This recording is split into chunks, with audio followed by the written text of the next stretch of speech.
What would actually happen if all the bees died? Of course, there are the doomsday prophecies around this topic. You've probably heard the dramatic version before.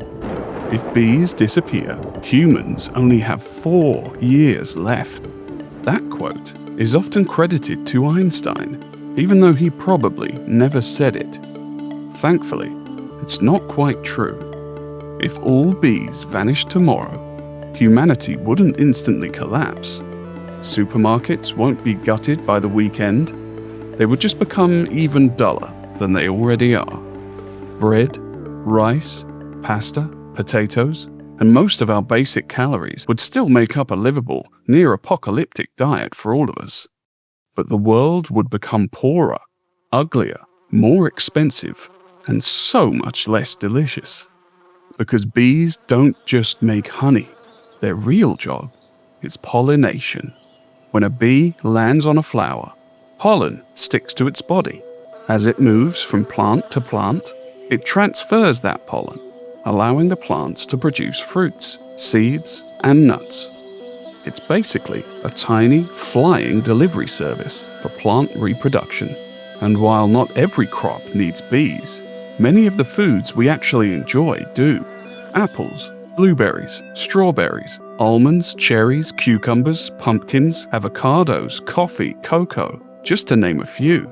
Some of these crops would still grow without bees, but yields would fall, and others would become much harder to produce at scale.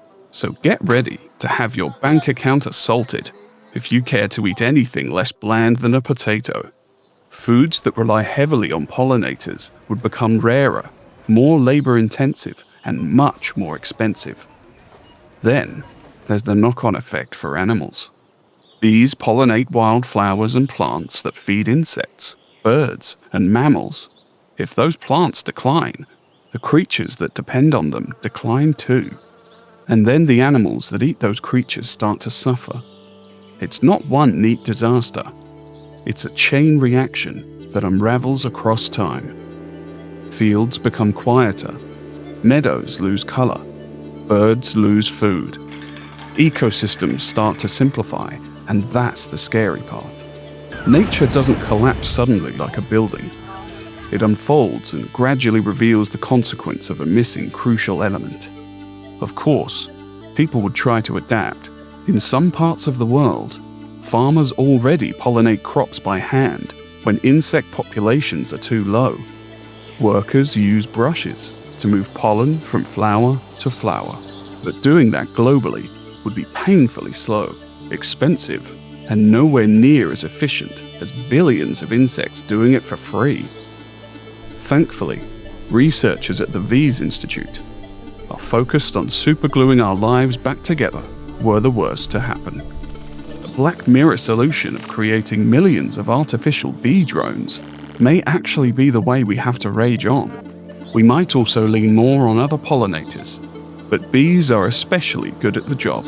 They're fuzzy, they visit lots of flowers, and many species are built around gathering pollen. Losing them would be like firing Darren, and then realizing that Darren was the one who did all the work. So no, if bees died, humans probably wouldn't go extinct in 4 years, but our diets would become blander, and the natural world would lose one of its most important workers. It's a worrying time. In the USA, beekeepers reported losing 48% of their managed annual colonies, and it is thought that wild bee populations are being hit even harder. The value of bee pollination is estimated to be worth over $15 billion annually in the USA alone, because honeybees and over 4,000 other species of bee pollinate roughly 1/3 of the food the Americans consume. If the bees died, then agriculture as we know it today would fall apart. The real question isn't, would we survive without bees? It's, what kind of world would we be left with? Please like and subscribe for more interesting videos on the animal kingdom. Thank you.